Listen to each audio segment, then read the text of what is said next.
قرآن مجید میں کچھ آیات ایسی ہیں جو کسی خاص وقت کے ہونے کا ذکر کرتی ہیں، خاص مطلب ہے مقصد کے لیے نازل ہوئی ہیں. مثلا انا فتحنا لک فتحا مبینا. ٹھیک ہے. اسی طرح سورۃ آل عمران میں جنگ بدر کا ذکر ہے. ٹھیک.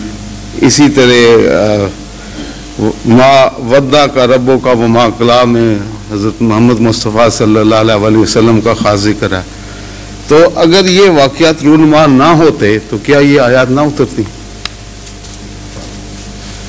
میں نہیں سمجھا آپ کی بات. اگر حضور ایسے واقعات رونما نہ ہوتے. کیسے واقعات؟ جس طرح واقعہ بدر ہے.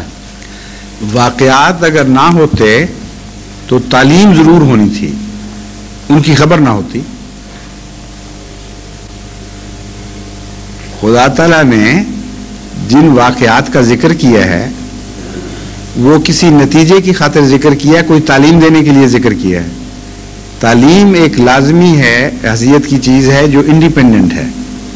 واقعات ہوتے یا نہ ہوتے قرآن کی اس تعلیم میں ضرور ہونا تھا، لیکن یہ تعلیم ان واقعات کے ریفرنس سے پھر نہ ہوتی، کچھ اور ہوتا اس کے اندر، کچھ کسی اور مضمون سے باندھ کے خدا تعالیٰ ان کو پیش کرتا جو واقعہ ہوا ہی نہیں. اس کو خدا تعالیٰ کس طرح بیان کر سکتا تھا؟ کیونکہ خدا تعالیٰ تو غلط بات نہیں کہا کرتا.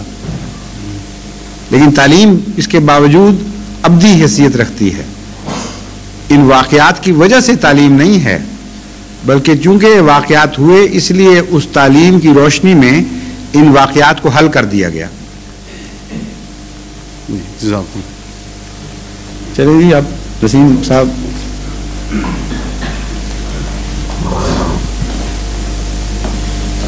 اچھا، ان کے بعد